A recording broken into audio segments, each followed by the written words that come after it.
ചട്ടമ്പി സ്വാമി സ്വന്തം ശിഷ്യനായ നീലകണ്ഠ തീർത്ഥവാദരോട് എഴുതി ചോദിക്കുമായിരുന്നു, നീലകണ്ഠ, എൻ്റെ ഉറുമ്പുകൾക്ക് നീ ഭക്ഷണം നൽകുന്നോ?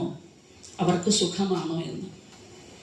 അദ്ദേഹത്തിൻ്റെ പ്രഥമ ശിഷ്യനായ ശ്രീനാരായണ ഗുരുദേവനും ആ പരമ്പരയിലുള്ള കാരണം ഒരു പീഡ എറുമ്പിനും വരുത്തരുതെന്നുള്ള അനുകമ്പയും തഥാ കരുണാകര നൽകുകൊള്ളിൽ നിൻ തിരുമേ വിട്ടകലാത ചിന്തയും. ഒരു പീഡ എറുമ്പിന് പോലും വരുത്തരുത് എന്നുള്ള ഒരു അനുകമ്പ, അത് ഒരു പരമ്പരയിലൂടെ ഒഴുകി താഴേക്ക് ഇറങ്ങി വരികയാണ്.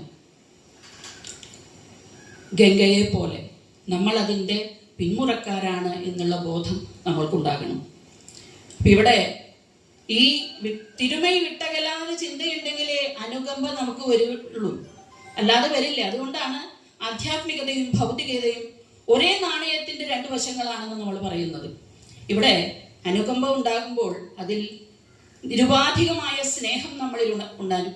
ആ സ്നേഹം ത്യാഗമുണ്ടാക്കും. ത്യാഗമാണ് യജ്ഞസംസ്കാരം. ഇതെന്ന മമ, ഇതെൻ്റേതല്ല, ഇത് ഈ സമൂഹത്തിനും കൂടിയുള്ളതാണ്. അപ്പോൾ ഒരു യജ്ഞസംസ്കാരത്തിൽ ഉണർന്ന് അത് നമ്മളിൽ തൃപ്തി ഉണ്ടാക്കും. തൃപ്തി ആനന്ദം നൽകും, അത് നമുക്ക് ഋഷിത്വം നൽകും.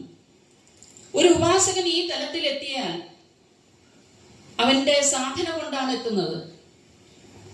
സംഗീത സാധന കൊണ്ട് ചക്രങ്ങൾ ഉണർന്ന് സ്പന്ദമുണർന്ന് ആനന്ദതലത്തിലേക്ക് സംഗീത സാധകനും വരുന്നുണ്ട്. ഇവിടെയാണ് ആനന്ദം, അനന്താനന്ദം, ജഗദാനന്ദം സംഗീതം എന്ന് പറയുന്നത്.